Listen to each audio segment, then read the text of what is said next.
પાણી દામું વળતું નથી, કેટલું કાઠું છે જુઓ. આના કરતા તો પાણી વળે એમ જ નહીં, કેમ કે રબડવાથી માટે થઈ જશે. તો હલો મિત્રો, સ્વાગત છે કે આપણા નવા બ્લોગની અંદર. કેમ છો બધાય? આઈ હોપ કે બધાય મજામાં જ હશો અને મજામાં જ રહો. તો આજના બ્લોગમાં મિત્રો આપણે ઘઉંમાં પાણી ચાલુ હતું, પણ આજે પાણી આપણને બહુ વિતાડે છે, હેરાન કર્યા છે.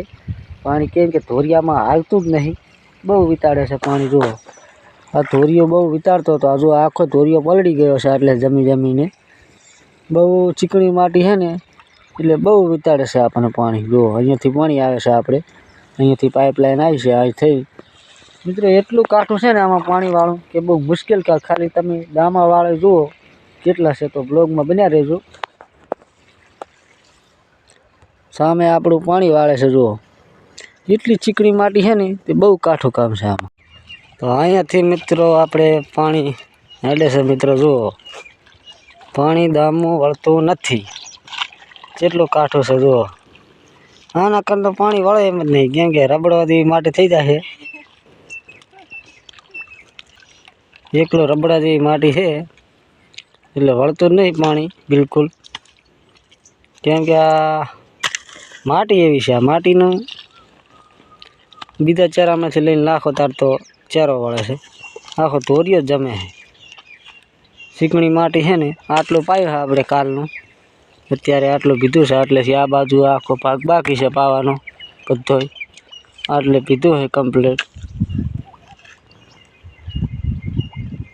આટલે પીધું છે. આ વાળે છે પાણી, પાવડો ને બે એને પાણી વાળો મારે ચડાવવાના હોય ધોરિયા, એટલે ધોરિયા બાંધવા પડે છે કમ્પ્લીટ. અહીંયાથી પાણી આવે છે, આ ધોરિયાથી. ધોરિયો આખો જમી જ જાય છે, એટલે હાલતું જ નહીં પાણી. એટલે છે હમણાં બાકી છે, આ ધોરિયા ચડાવવાના છે. એટલેથી ધોરિયા ચડાવવાના હોય છે. આ ખાંસા બાંધવાના બાકી છે બધાય. જો આટલેથી ધોરિયા બાકી છે બાંધવાના. ખાંચા નહીં બાંધ્યા આપણે, આ બધા કટ બાંધવા પડશે. આ બધા ધોરિયોના ઢેંખોડા મિત્રો પાવડો જ હાલતો નહીં, કેમ કે એટલા ઢીંકુડા છે ને ચીકણી માટીના, પાવડો જ કામ નહીં કરતો આમ. જો હજી એક ઓલો ધોરિયો બાકી, બે ધોરિયા બાકી રહ્યા હવે. ઢેંખોડામાં પાણી જ નહીં, ઢેંખોડામાં આખા ધોરિયામાં પાણી જમી જાય ને ઢેંખોડામાં પાણી હાલતું જ નહીં ગતું. અને પાવડેથી આ ધોરિયો સડતો જ નહીં, કેમ કે પાવડો કામ જ નહીં કરતો ઢેંખોડામાં. જુઓ,